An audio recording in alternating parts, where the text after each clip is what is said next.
Halo semua, selamat datang di Angkringan Malam yang dimana tempat yang paling chill, paling oke, paling yoks, paling goods gitu loh. Di Spotify, di YouTube, bahkan di Noise, bahkan di First Story tentunya. Yang tentunya juga bagi kalian pengen ngomong, cuman gak mau mikir, nah disinilah tempatnya. Biarkan saja gue yang mikir, biarkan saja gue yang ngomong. Lu kalian, ya kan, lo pada nih tinggal dengerin doang gitu. Dengan gue, Vin, dengan malam ini kita akan ngebahas sesuatu yang dimana itu deket banget sama kita. Yakni adalah ngopi, nongkrong, dan membahas bisnis itu sendiri. Yap, lo gak salah denger kok. Karena gini, dengan kita yang sudah makin gede, ternyata bisa berawal dari namanya itu duduk, atau mungkin ngobrol, atau mungkin cuma sekedar secangkir kopi. Eits, sebentar. Sebelum gue lanjut ke pembahasan inti nanti, gue pengen nanya kepada kalian. Kalian bisa jawab ini nanti, bisa lewat DM, bisa lewat kolom komentar di YouTube, di Spotify, di Noise, bahkan di First Story itu sendiri. Yakni adalah, lo tuh pernah kepikiran gak sih? Misalnya gini, lo mau kerja, mau setelah kerja, atau mungkin iseng doang, atau mungkin lagi main. Bahkan kalau misalnya lagi pas patah hati sekalipun, pasti solusinya tuh kalau nggak makan, ya minum. Itu pun kalau makan, pasti makanannya itu yang overweight, atau mungkin banyak gulanya, banyak kolesterolnya, banyak apapun itulah. Intinya tuh yang bikin mood itu makin baik lah pokoknya gitu. Tapi ada satu sisi minuman yang ternyata itu kita sering lewatin. Dan bahkan ibarat kata udah deket banget lah. Yakni adalah kopi. Entah lagi apapun itu kondisinya, kopi itu menjadi kayak primadona gitu. Tapi kalau misalnya menurut kalian, itu kayak gimana? Oke? Nanti jawaban yang terkeren, tergokil, terbaks lah bahasa itu atau terbaik, akan gue bacakan di episode selanjutnya. Oke? Dan tentunya pasti ada hadiah. Ini mana itu benar-benar real hadiah. Ya mungkin bentukannya yang paling bermanfaat lah buat kalian gitu. So, jangan lupa beri komentar yang terbaik. Kembali lagi dengan kafein barusan ya. Kok jadi kafein sih? Tapi aneh aja gitu. Kita mau lagi sebelum kerja, setelah kerja, bahkan tadi gue sampaikan tentang patah hati sekalipun, kita tuh minimal ada kafein yang masuk ke dalam tubuh lah. Dan biasanya itu tuh sudah kayak apa namanya ya? Udah kayak kebiasaan loh. Apa-apa ngopi. Mungkin ada yang ngeteh, mungkin ada. Tapi kan biasanya tuh identiknya nongkrong lama, pasti ada kopi. Dan fun fact-nya, di samping gue tuh ada kopi Excelso. Kopi Excelso Robusta Gold. Dan fun fact-nya lagi, gue biasanya ngopi tuh nggak pakai gula. Karena entah kenapa ya, gue udah berhenti minum kopi yang nggak pakai gula tuh udah lama banget. Excelso Una Cafe System. Fast brew, real coffee. Tapi baik lagi fokus kepada pembahasan barusan ya. Kopi itu sekarang ya udah bukan lagi layaknya orang mau nongkrong doang atau apa. Tapi udah kayak namanya lifestyle loh. Lifestyle itu udah kayak gaya hidup lah. Semua suka kopi. Dan tentunya jika orang yang paham kondisi begini sudah menjadi namanya itu ladang rezeki yang luar biasa. Dan percaya atau enggak, banyak yang mulai usaha itu tentunya dari tongkrongan dulu. Ya gini aja gitu loh, denger aja gini. Gue punya temen yang sering ngajak gue ngobrol, itu ngebahas tentang bisnis. Awalnya kayak, Vin, lu ada waktu kosong gak gitu loh, nongkrong yuk. Gue sih kalau misalkan lagi kosong ya ayo gitu. Tapi kalau misalkan enggak ya mohon maaf gitu. Cuman gue seneng gitu kalau misalkan ada yang ngajakin seperti itu. Ngobrol-ngobrol, wah panjang kali lebar. Dan ya mungkin ada kayak tarik ulur lah. Tapi senang aja gitu kalau misalkan lagi nongkrong tuh pembahasannya itu gak cuma ngebahas kayak isu sosial. Emang agak berat sih kalau misalkan gue lagi nongkrong, memang ngeselin. Kalau nggak isu sosial atau mungkin ya pendidikan, kali-kali bisnis lah gitu. Dan tentunya gue juga kepikiran gitu, misalkan kalau kita beneran gitu ya melakukan bisnis tersebut, andai saja kayak kopi lah, kita bisa berjualan di kampus pakai cup yang lucu, terus dikasih namanya quotes atau mungkin kata-kata motivasi yang berbau dengan Gen Z banget. Siapa tahu lu bisa jadi CEO bro. Bahkan mungkin minggu besok atau mungkin bulan depan bisa jadi CEO. Kalau bener-bener ditelatenin. Kalau enggak, ya tete adem. Kalau misalkan gua merujuk ke salah satu referensi dari World Coffee Portal, dia mengatakan bahwa konsumsi kopi itu makin meningkat di kalangan anak-anak kayak kita-kita lah, yang kayak Gen Z itu. Bahkan meningkat dari tahun ke tahun. Sebut saja kayak di Indonesia, lebih dari 60% itu penikmat kopi saat ini berasal dari kalangan anak muda yang antara umurnya itu 18 sampai 35 tahun. Dan juga ini menariknya, yakni adalah mereka tuh bukan berarti sekedar minum doang, tapi mereka tuh ngalamin itu kayak berjualan loh. Makanya itu tongkrongan itu sekarang ya, kalau misalkan bener-bener pengen nyampe, lo nggak nyampe sih. sekarang ya tongkrongan itu udah makin asik tuh ya, cobalah kali-kali bahas bisnis gitu, supaya ruang-ruang kreatif, ruang-ruang kayak mau healing, atau mungkin ruang-ruang yang transaksi bisnis itu tuh bener-bener bisa terjadi loh di umur-umur kalian gitu. Jika kalian benar-benar bisa jalanin, tentu yang namanya sebuah impian yang kayak gue pengen financial freedom ini. Ya meskipun secara teoritisnya memang agak sulit sih kalau ngejalin namanya financial freedom. Tapi kalau misalkan lu pengen step besar itu adalah kayak berbisnis, gas aja gitu. Ya kan? Karena ya gimana gitu. Sekarang bro, lu kalau misalkan lu pengen bikin clothing, bahkan lu punya temen yang dimana tuh ahli desain, dan lu ternyata punya relasi namanya itu punya, bahasanya apa ya, punya channel lah buat nyari bahan-bahan yang oke gitu. Ya lu tinggal kayak, cuy, clothingan yuk, gas, yaudah, jadi tuh namanya transaksi itu berjalan. Apalagi kalau misalkan lu punya teman itu udah teman deket banget, udah kayak temen TK, widih.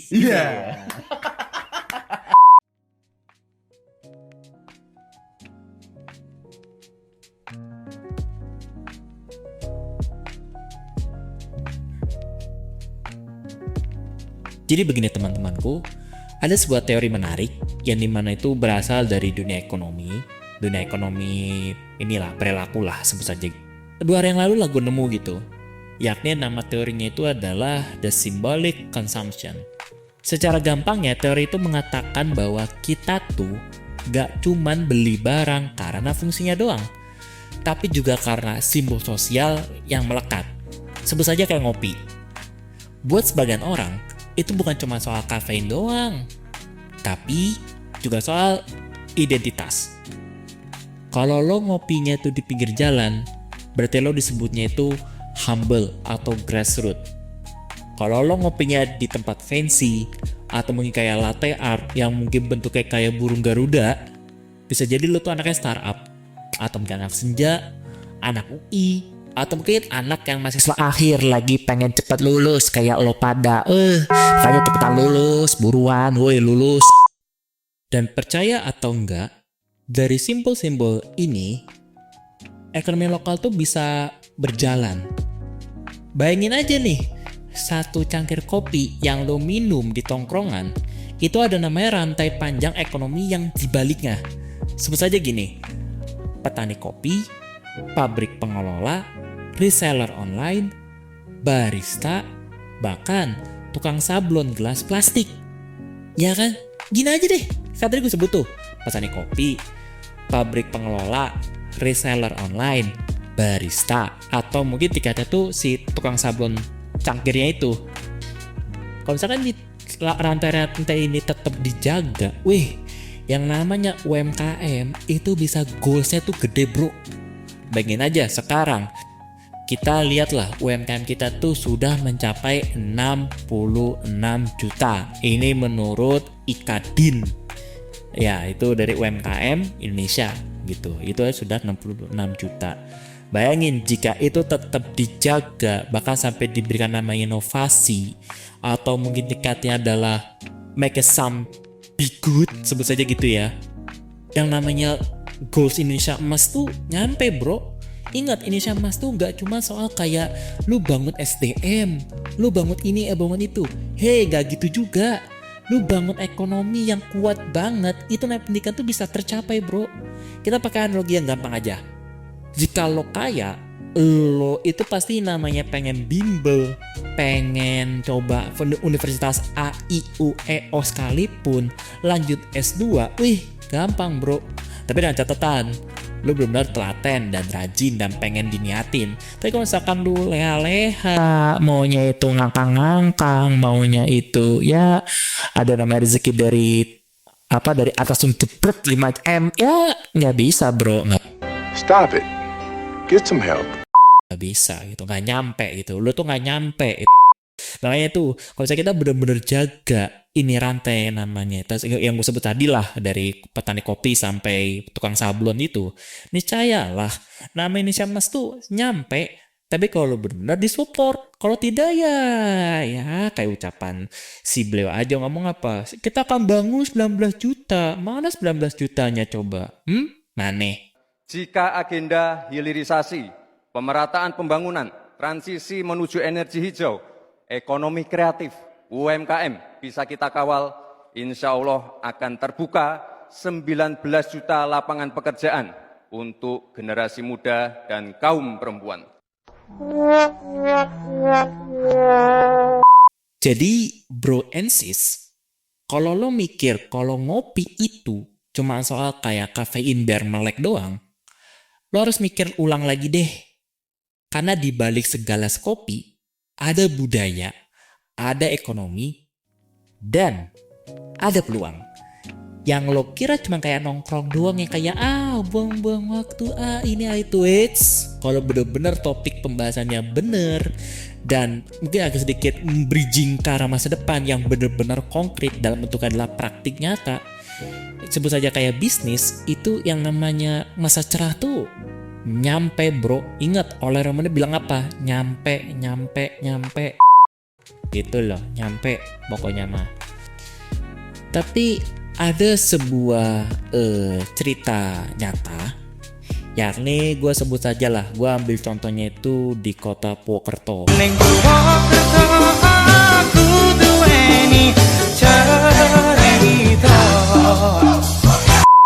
Yang kita tahu lah, kota Purwokerto tuh lagi masa pembangunan. Bukan berarti pembangunan itu dari nol, bukan. Cuman dari segi kayak ekonomi, pendidikan, bahkan sampai yang lain-lain, itu lagi fase grow up lagi gitu. Dan kalau bisa tanya, bang berarti tahun lalu itu bukannya udah up ya? Udah, cuman lagi fase menuju hal yang lagi baik nih. Sebut saja salah satu startup, bisa dibilang kan startup juga sih, branding baru lah, bukan branding juga sih, brand baru lah ya, gitu sebut saja gitu. Yakni dari Purwokerto ada namanya itu Kopi Melaku. Yakni Kopi Melaku tuh konsepnya tuh kayak sederhana lah. Orang mau beli kopi, nanti ada tukang kopi yang dimana tuh keliling, entah tuh naik motor atau mungkin naik sepeda.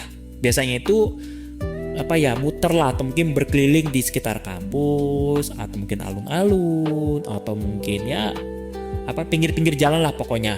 Intinya tuh esensinya tuh bagian pengen ngopi nih, nanti ada dia seperti itu.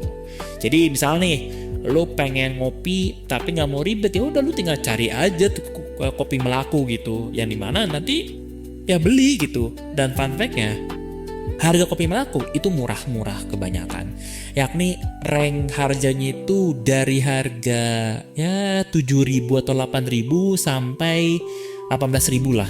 Ya masih worth it lah gitu loh, masih oke banget lah gitu loh. Bahkan secara esensinya ngopi itu masih dapet lah.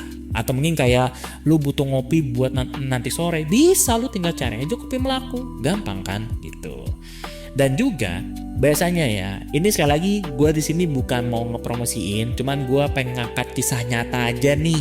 Takutnya disalahartikan, dikiranya gue lagi promosi, bukan. Tapi kalau misalkan dari Kopi Melaku pengen juga pengen ya endorse ya bisa gitu. Nanti bisa di kolom komentar lah, atau mungkin bisa lewat DM lah, nanti bisalah kita obrolkan. Stop it. Get some help. Gitu. Tapi fun fact-nya gini, setelah gue pelajarin dari beberapa literatur, ternyata Kopi Melaku ini tuh memiliki filosofis yang menurut gue tuh keren banget. Yakni dari bahasa Jawa, dari kata melaku, Ya artinya tuh berjalan. Dan biasanya esensinya itu lebih dalam lagi. Yakni adalah kopi yang terus berjalan, berpindah, dan hadir di tempat anak muda. Tentunya yang benar-benar butuh namanya layaknya rehat, ngobrol, atau cari inspirasi. Tentunya itu bisa meraih namanya itu keinginan yang benar-benar cerah. Tuh, keren gak esensinya? Gue sih kayak membaca kayak, wih gila, ini sih nyampe banget nih. Nyampe gitu. Dan tentunya juga ya, penjual kopi Melaku ini ternyata gue juga baca literatur berikutnya lah gitu ya kan. Yakni dia start awalnya itu berawal dari beberapa orang yang ya ibarat kata nongkrong lah gitu, ngebahasnya kayak kita aja nih, awalnya dari isu sosial ya kan, habis itu politik, tiba-tiba iseng nih bahas tentang bisnis.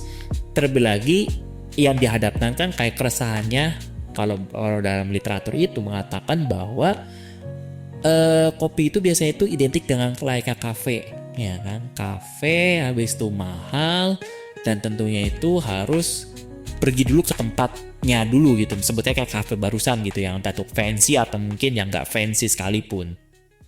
Dan ternyata hadirnya Melaku ini atau si kopi berjalan ini tentunya itu adalah pengen meraih target market yang dimana itu ya kayak kita yang kayak mageran, pengen ngopi tapi maunya murah, ya kayak gitulah pokoknya.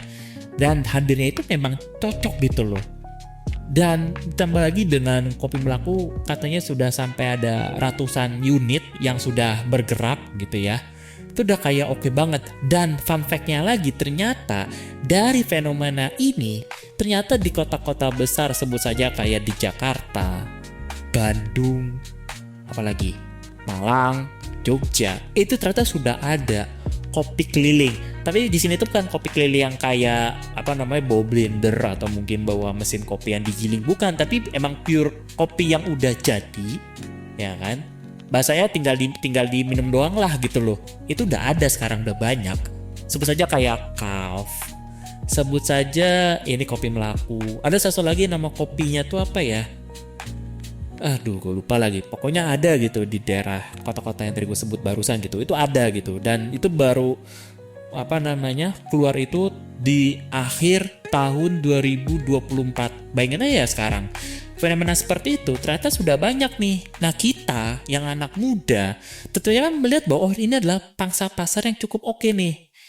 Ya kan? Bukan berarti kita pengen minum kopi butterscotch punyanya kopi Melaku, habis itu kita selesai dan bukan. Tapi kita tuh bener-bener bisa meraih namanya itu oke nih, ada peluang nih. Gas lah, jadi namanya bisnis. Siapa tahu bisa jadi lu pada saat entah itu di umur ya lu udah umur 30, 35, lu kan udah punya kafe mungkin saja kayak gitu. Makanya itu kalau lo bener-bener tongkrongannya lu bener-bener kayak ya masih kayak nge-scroll TikTok ya kan, masih kayak gibahin teman-teman organisasinya lo, atau mungkin ngerendahin teman-temannya lo, atau mungkin kayak seolah-olah tuh hanya circle lo doang yang paling oke dah, yang lain tuh buangan semua, ya lu mending keluar dari dunia aja dah. Tuh lo lebih baik bahas bisnis aja sih.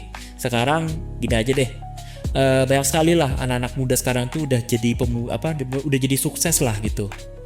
Sebut saja teman gue ini, dia kemarin baru lulus kelar ujian, dan ternyata orang ini tuh memiliki usaha itu sudah ketiga jenis usaha, dari segi properti, F&B, dan jasa ya kayak perbaikan gitulah. Dan gue tanya gitu, cuy, lu kan jurusan ini nih, ya kan? Lu ngapain anjing gitu loh, ngejalin 3 sekaligus gitu loh. Dan tahu jawabannya apa? Fake, gue tuh pengen belajar. Gue pengen tahu namanya itu berbisnis. Dan terlebih lagi, gue pengen ngerasain namanya itu mencari duit itu kayak gimana. Tuh, bayangin. Pemikiran seumuran gue ternyata sudah sampai sono. Sedangkan gue, ya mungkin gue juga sama hal ya, cuman gue areanya masih di area podcast. Tapi bagi kalian ini mana masih kayak ya baik lagi yang gua katakan, masih nongkrongnya ya scroll TikTok, gibah, ya habis itu ketawa ketiwi yang kagak jelas, bahkan kayak sholat tuh ya iyalah, mending udah lah gitu, keluar aja dari dunia lah, keluar lah.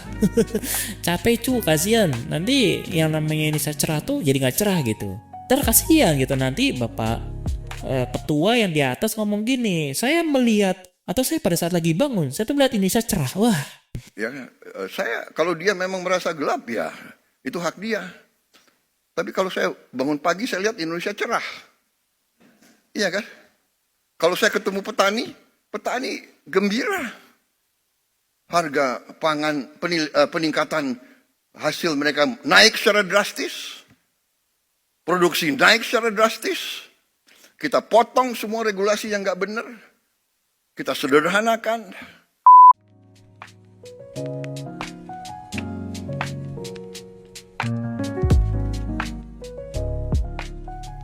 Oke, tadi kan sempat kita bahas dikit ya soal bagaimana kopi keliling yang sebut tadi lah kayak namanya itu kopi melaku itu bisa bisa grow up gitu loh.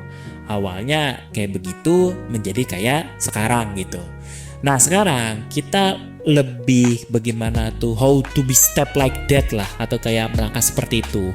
Atau mungkin bahasa kasarnya gini deh, tongkrongannya lo yang mungkin biasanya ngomongin tentang temen-temennya lo lagi, atau mungkin circle-circle yang lain juga bakal, atau mungkin gosip-gosip dari artis-artis huge atau mungkin kayak yang besar-besar itu ya kan, itu bisa diubah menjadi layaknya itu inkubator ide bisnis itu sendiri. Plusnya lagi juga mungkin sekali gue akan bahas bagaimana atau mungkin persiapan apa saja sih yang mungkin lo siapkan. Jadi kalau misalkan nih lu tuh kedatangan investor, lu tuh udah siap nih apa aja yang perlu disiapkan, misal kayak ruko lah, atau mungkin kayak karyawannya lo, atau mungkin kayak ya bahan-bahannya, supaya pada saat lu lagi mau presentasi di depan investornya lo tuh udah jelas lo secara roadmapnya gitu. Jika lu belum siap atau mungkin gak jelas, ya hancur anjir. Terlepas dari itu ya teman-temanku, yang namanya bisnis itu pastinya nggak semudah layaknya gue sampaikan di sini. Tentunya gitu, nggak semudah kayak lo tuh ngebalikin telapak tangan, nggak mungkin lah. Pasti punya tantangan tersendiri, tentu dari segi geografis, modal, atau mungkin kejadian hal yang mungkin di luar nalarnya lo, atau mungkin hal yang lain lah. Tapi di sini gue tuh menggabungkan dari 3 referensi. Dari referensi yang gue dengar dari beberapa orang-orang hebat, dari jurnal, dan yang terakhir adalah dari tempat gue mengenyam ilmu ini itu, yakni di perkuliahan itu sendiri. So kita mulai pembahasannya. Here we go.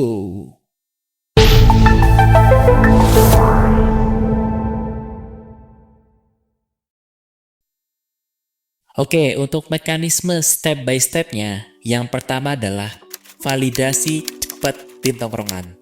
Maksudnya kayak gini, lo coba bawa 3-5 sampel produk ke tongkrongannya lo. Entah itu kayak kopi racikan sendiri, makanan lo sendiri, atau mungkin barang atau mungkin baju yang lo buat sendiri lah. Pokoknya itu masih pure dari lo sendiri deh, ya kan? Atau mungkin kalau ternyata itu lo pengen bawa mobil terbuat dari kayu, ya kan, yang dimana itu dibantu oleh bokapnya lo atau mungkin nyokapnya lo, ya silakan gitu. Karena baik lagi tujuan awalnya adalah nge-branding lo sendiri dulu, seperti itu. Dan tentunya itu langsung tanya, lo kalau misalkan ditawarin seperti ini, lo pengen beli berapa? Dan kalau misalkan ternyata itu ada namanya celtukan iseng atau mungkin kayak jokes itu, anggap aja tuh layaknya beneran lagi tawar-menawar lah. Ternyata tuh jawabnya adalah kayak, gue beli harga 10.000 deh, gue beli harga 5.000 deh, gue beli harga 20.000 deh, atau mungkin sejenisnya. Nah, kalau misalkan itu benar-benar terjadi, tentunya itu bisa dikatakan lo udah berhasil ke area situ dulu. Kayak gitu ya. Pokoknya itu langkah step pertama adalah make some branding gitu loh. Ya intinya ngebuat branding sendiri lah, kayak gitu. Ya kan? Atau langkah yang berikutnya yakni adalah langkah kedua, bangun cerita. Bukan cuma bangun produk doang. Jadi kalau misalkan lo lagi tongkrongan Dan kalau misalkan produknya lu cuma dibilang kayak bagus nih, bikin ini, bikin itu, kayak ya semua orang juga bisa ngomong bagus. Tapi kalau misalkan lo ceritakan yang dimana tuh orang pengen beli barang lo, sebut saja kayak kopi dilema, atau mungkin kayak clothing nostalgia bro, atau mungkin kayak mobil dari fuck you, fakultas perkayuan misal gitu, misal gitu.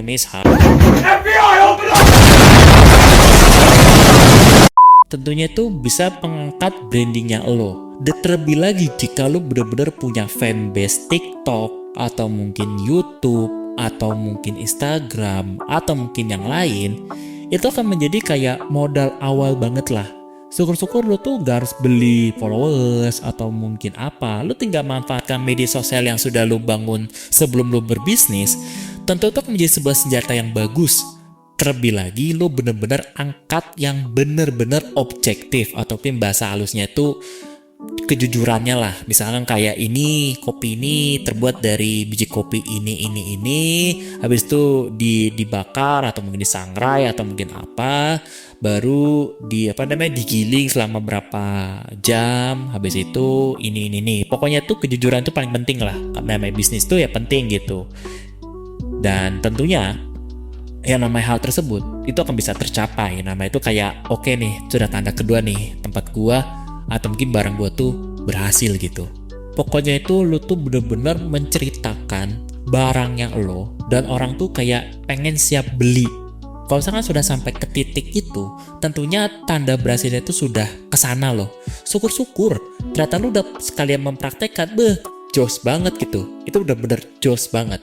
Oke, nah sekarang lanjut ke langkah ketiga, yakni adalah coba lo itu sekarang ke arah catat pola dan jam sibuk.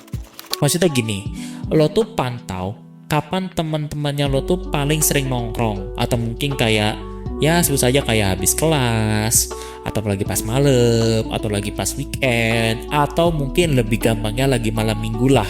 Itu lo bisa catat tuh. Dan yang kedua adalah lo bisa jadwalin tuh waktu jualan itu bisa disesuaikan. Misal kayak ternyata di daerah sini itu cocoknya jualannya itu kopi nih, di daerah berikutnya tuh mungkin gorengan, atau di tempat lain tuh ternyata itu clothingan. Karena baik lagi, yang namanya orang yang bener-bener ngeh atau mungkin peka itu tuh bisa paham. Bagaimana cara pahamnya bang? Yang ini adalah lihat sekitarnya dulu. Jika ternyata sekitarnya itu adalah tempat buat oke, atau mungkin proper, atau mungkin kayak cocok lah untuk bangun namanya bisnis F&B, food and beverage, ya udah bangun. Ternyata di tempat itu tuh ternyata clothingan, ya udah bangun clothingan. Kalau ternyata itu bangun kafe, ya udah bikin kafe. Kayak gitu. Ya meskipun baik lagi, yang namanya bikin bisnis ya sekali lagi ya, seperti yang gue sampaikan di awal, tidak seperti mereka mengubah telapak kanan yang di atas menjadi di bawah, enggak. Terlepas dari itu juga ya teman-teman, kita juga tahu betul lah di mana posisi yang benar-benar strategis, atau mungkin kayak tempatnya tuh proper lah buat jualan gitu. Apologies for this interruption, but we have some breaking news. Oke, karena ini merupakan sesi jeda, jadi ini hanya sebagai penambah saja. Sebenarnya gue pengen ngomong satu lagi tentang namanya itu STP. STP itu ini dikemukakan oleh Bapak Kotler, Bapak Marketing Dunia, yang dimana banyak banget bukunya. Dan jujur aja orang ini juga yang sering gue pakai buat ngangkat artikel gue dan juga skripsi gue yang lagi gue teliti. Tapi intinya gini, STP atau secara panjang adalah segmenting, targeting, dan positioning. Yang dimana kita tuh harus tahu dulu bagaimana kita memahami pasar, menargetkan pasar itu sendiri, dan kita pengen naruhnya itu juga di mana gitu. Gue kasih gampang aja deh. Pasar homogeng kan gue sebutin tadi, misalnya kayak semua tempat itu harus clothingan, harus minuman semua, harus ini, harus itu, AIWO-nya tuh harus sama. Itu secara gampangnya pasar homogen. Kalau pasar heterogen ya bisa jadi daerah A ternyata itu gabungan dari ada clothingan, ada minuman, ada wisata gitu. Atau mungkin di tempat lain itu bisa berbeda juga. Intinya itu tergantung dari bagaimana si tempat itu atau geografis itu, atau bahasa enaknya wilayahnya lo deh, supaya kayak oke nih ternyata gini-gini seperti itu. Terlepas dari itu semua ya teman-teman, Yang namanya segmenting pasar itu bukan cuma soal bagaimana kita tuh pengen jual A, I, U, E, O gitu. Ada hal yang lain, yakni adalah kita tuh bagaimana secara komunikasi antara kita, si yang punya barang, ya kan, terhadap si konsumen itu sendiri, ya kan. Karena baik lagi era sekarang tuh udah banyak banget. Lu bisa lewat media sosial kalau misalnya mau promosi. Lu bisa lewat entah itu YouTube, TikTok buat bisa mereview kualitas barangnya lu, atau mungkin lu bisa nyewa jasanya orang buat orang itu menilai barangnya lu. Gampang. Gue sebut saja kayak food vlogger deh. Food vlogger itu kan profesi yang lagi hits lah. Karena dia makan itu dibayar. Tetapi dengan kondisinya si food vlogger ini itu memiliki kayak follower atau mungkin pengikut setianya itu tuh banyak gitu loh. Oleh karena itu ini benar-benar harus dipahami betul si para produsen-produsen atau mungkin si para penjual yang pengen menjualkan barang-barangnya kepada para konsumen. Mungkin seperti itu dulu saja dan tentunya kita lanjut lagi kepada pembahasan yang barusan. Here we go. Gue ambil contohnya itu dari temen gue. Ini temen seangkatan gue. Ini mana dia lagi ngegelut ini bisnis. Namanya itu bisnisnya namanya Suketan. Kepanjangannya adalah Susu Ketan Prapatan. Jadi dia tuh jualannya tuh di perempatan jalan, ya kan. Dan menu best sellernya cuman ketan doang. Tetapi ketannya tuh nggak cuman kayak lo beli di pagi hari atau ketannya digoreng itu udah, bukan. Tapi dia tuh balut dengan kayak susu, seres, ada apa matcha atau mungkin ya yang lain lah, pokoknya itu yang manis-manis lah. Sesuai dengan gizi banget lah, yang tipikalnya tuh suka manis, mau itu nongkrong atau mungkin apa, ya sesuai lah. Dan untuk harganya juga affordable lah. Ya masih masuk dalam kantongnya lo pada lah. Jujur aja itu enak banget tentunya. Dan setelah gue ngobrol santai dengan temen gue, dia angkat itu adalah tentang tentunya Gen Z yang suka nongkrong dan juga aksesnya tuh gampang dan tentunya itu banyak yang lihat. Dan dia targetnya tuh di perapatan jalan. Dan ternyata dia jualan cuman Sabtu dan Minggu itu rame terus. Sumpah itu rame terus. Dan sekarang kayak baru kemarin malam gitu, dia bikin eksperimen gitu. Dia sekarang berjualan itu setiap malam dari Senin sampai Minggu dia tuh jualan terus. Nah, gue pengen lihat nanti itunya hasilnya bagaimana. Cuman dari situ gue langsung ambil kesimpulan jaknya adalah bisnis itu ngelihat dari ya baik lagi tempat yang strategis. Jika lo bikin bisnis tetapi tidak strategis, dipertanyakan nih lo bikin bisnis tapi tempatnya kayak misalkan kayak ke pelosok lah atau mungkin yang lain, mungkin agak sedikit ambigu. Cuman ada beberapa apa bahasanya, fenomena atau mungkin bahasa gampangnya contoh deh.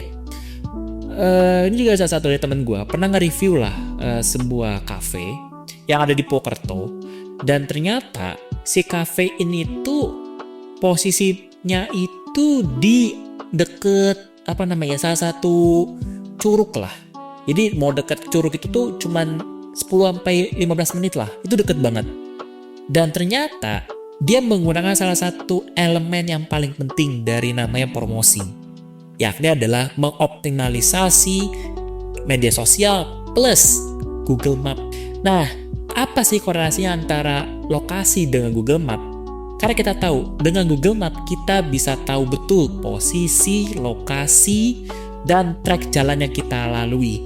Kalau misalnya kita lagi mau berjualan tapi ternyata lo nggak daftar di Google Map, nanti orang pengen nyarinya bagaimana bro sis, makanya itu harus didaftarin lah. Di sini gue pengen ngasih gampangnya aja. Jika lo nggak paham bagaimana mendaftarkan bisnisnya lo bisa tercantum di Google Map, silakan lu gunain namanya aplikasi YouTube. Iya. Ya kan. Di sini gue pengen ngejelasin juga sih sebenarnya bagaimana cara menggunakan Google Map di sini. Tapi ingat betul ini podcast bukan video. Kalau misalkan gue bikin video nanti bisa panjang ntar ya. Ini aja udah panjang nih ya, tolong lah. Lo bisa gunain YouTube atau mungkin teman-temannya lo yang dimana itu bisnisnya tercantum di Google Maps sekalipun, ya silakan lah. Pokoknya tuh dioptimalisasikan kemampuan aplikasi yang kalian punya. Oke, next. Ubahlah tongkrongannya lo menjadi komunitas konsumen awal. Maksudnya apa? Anggap saja tongkrongannya lo tuh kayak investor awalnya lo lah.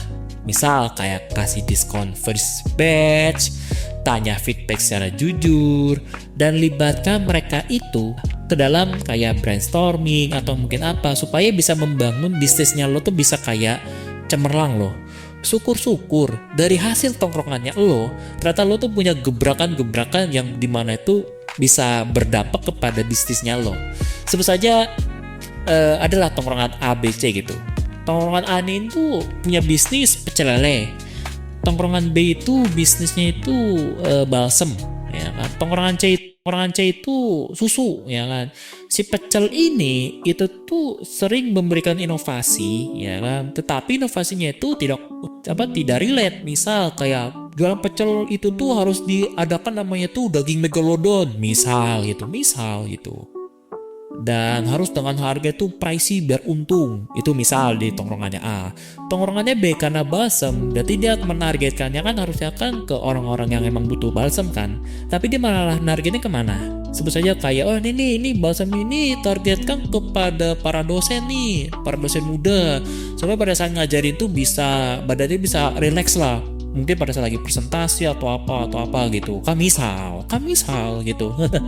Atau mungkin yang si C ini nih, yang tongkrongan C itu tuh kan susu kan. Ternyata dia tuh punya inovasinya adalah menggunakan susunya itu dari susu unta yang berkualitas dari Arab, misal. Ternyata dari 3 tongkrongan ini, ternyata bisnis yang lebih worth it itu ternyata di tongkrongannya C, karena dia mengoptimalkan itu kualitasnya. Nah kayak gitulah pokoknya contoh yang gampangnya gitu. Intinya tuh ide-ide yang ada di tongkrongannya lo serap, lo pahamin, dan lo praktekkan secara perlahan. Jangan sampai kayak abrek-abrek langsung dijalanin, jangan. Pas lo langsung seabrek-abreknya lo jalanin, gile lo, bisa meledak lu ntar. Jadi ya ngopi itu sekarang gak cuman like-nya kayak ngecil atau healing doang, tapi lo bisa jadikan ajang buat ngetes ide, dapat insight gratis, bahkan ngebangun namanya itu ekosistem bisnisnya lo dari nol. Yang paling terpenting adalah lo mulai dulu. Karena baik lagi jika lo nggak mulai, apa yang pengen lo hasilkan? Ya kan? Dan terlebih lagi, dari tongkrongannya lo yang mungkin awalnya ngopinya itu cuma kayak ya kecil-kecilan lah. Mungkin pada saat sudah mulai ada pembahasan bisnis, bisa jadi tongkrongan yang kecil-kecilannya lo itu bisa menjadi alat buat ke arah masa depan yang cerah banget versinya lo tentunya. Dan ingat, tongkrongannya lo tuh bukan cuma tempat buat bahas orang doang. Makanya itu bagi yang masih ngebahas orang, mending lo ke laut.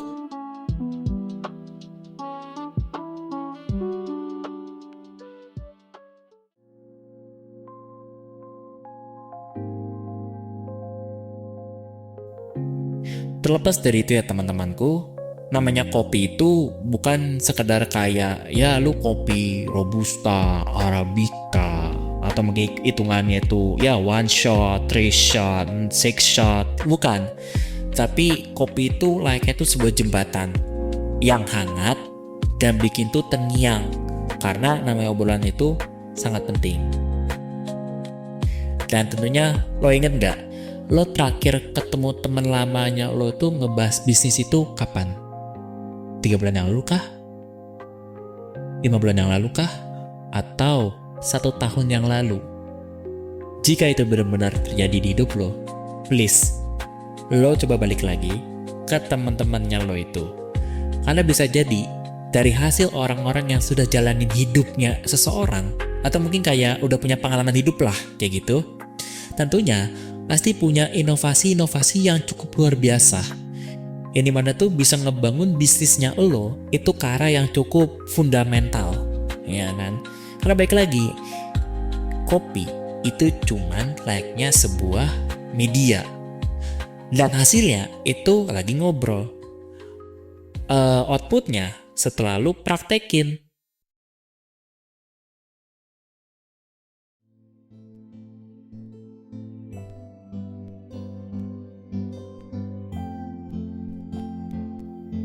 Sekarang Gen Z itu udah makin pinter. Dia sekarang udah pinter bagaimana bisa menggerakkan sosial medianya, apa yang dia punya, ke arah yang apa yang dia inginkan. Terlebih lagi kepada bisnisnya dia. Karena baik lagi, Gen Z itu sekarang sudah lahir di meja warung kopi, yang dimana itu semua bisa muncul apapun kondisinya. Dan pasti lo mikir gitu, apakah brand-brand besar itu cuma rapatnya di ruangan doang? Itu juga enggak. Bisa jadi juga dia rapatnya itu di emperan, atau mungkin di tempat tongkrongan yang mungkin lampunya remang-remang, atau mungkin mejanya meja reot, atau mungkin kopinya kopi yang harga 5 ribuan, kapal api. Dan bisa jadi juga dari hasil itu bisa jadi ada gebrakan dalam bentuknya adalah alat-alat yang bisa membangun namanya peradaban. Itu bisa terjadi. Mungkin gue sedikit kasih sebuah cerita gitu ya. Lo tahu revolusi Prancis? Revolusi Prancis itu berawal dari orang sering nongkrong. Nongkrongnya pun juga berkualitas. Dia adalah bagaimana caranya untuk menggulingkan kerajaan, ya kan? Nah, itu aja contoh nyata. Dan sekarang kan lihat tuh hasil revolusi Prancis bagaimana, ya kan? Tak sekarang udah kayak gini. Jadi itu tuh berawal dari meja tongkrongan. So, bikinlah sebuah tongkrongannya tuh jadi berkualitas. Dengan cara apa? Yang sudah gue sampaikan barusan gitu, ya kan? Pokoknya coba praktekin, coba jalanin. Dan misal itu tidak terjadi, ya sudah, coba lagi. Puasa gagal, coba lagi. Jika gagal, ya coba lagi, gitu. Karena kelemahannya kita, dan gue pun juga pernah kok ngelakuin itu. Yang ini adalah kita tuh gampang patah semangat kok. Itu paling gampang patah semangat. Lagi rugi dikit, dikiranya lagi bangkrut. Gak ada yang datang orderan, dikiranya kita udah gak laku. Yang dengerin podcast ini, ya sepi, tapi ya tetap aja gue bikin. Pokoknya selama itu ada kalian yang dimana tuh tetap semangat, bahkan sampai mau memberikan ide-ide yang cemerlang dalam bentuknya komentar, tentunya itu bisa membangun namanya kualitas itu lebih baik.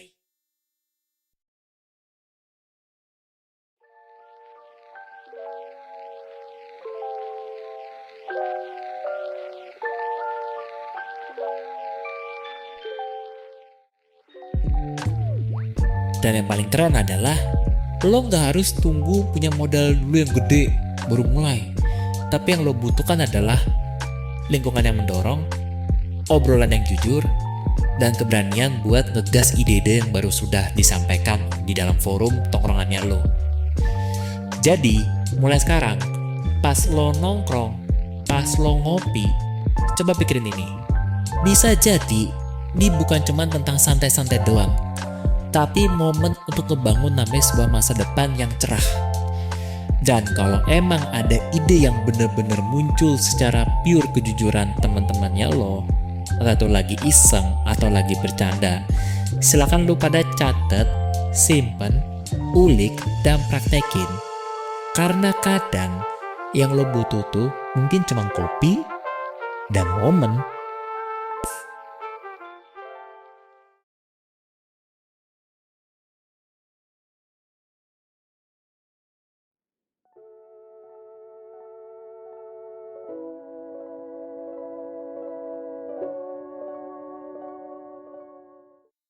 Jadi hari ini kita udah banyak banget nih pembahasannya.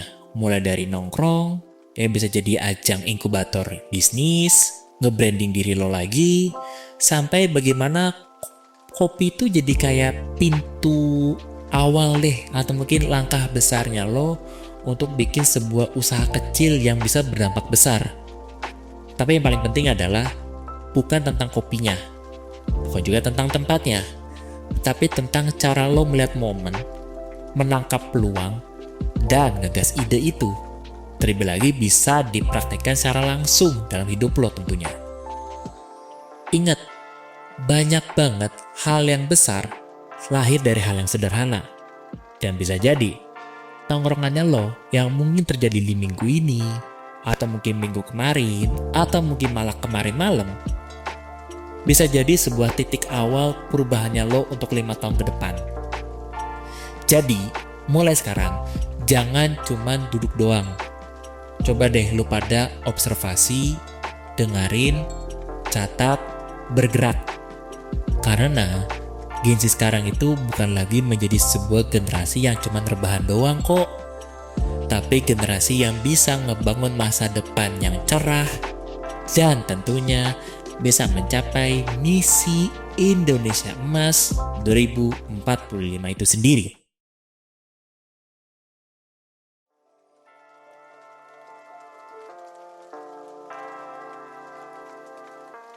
Kalau lo suka episode ini, silakan share ke teman-teman tongkrongannya lo, bahkan yang suka ngopi dan suka brainstorming. Dan jangan lupa follow biar lo gak ketinggalan tentang informasi atau mungkin episode atau mungkin isu-isu yang lagi hangat-hangat banget nih, yang tentunya pasti mind blowing dong. Mungkin gue izin pamit dulu ya teman-teman. Gue Vin, dan sampai jumpa di episode-episode selanjutnya dari Angkringan Malam Season 3. Dadah semua, sampai jumpa lagi. Dadah.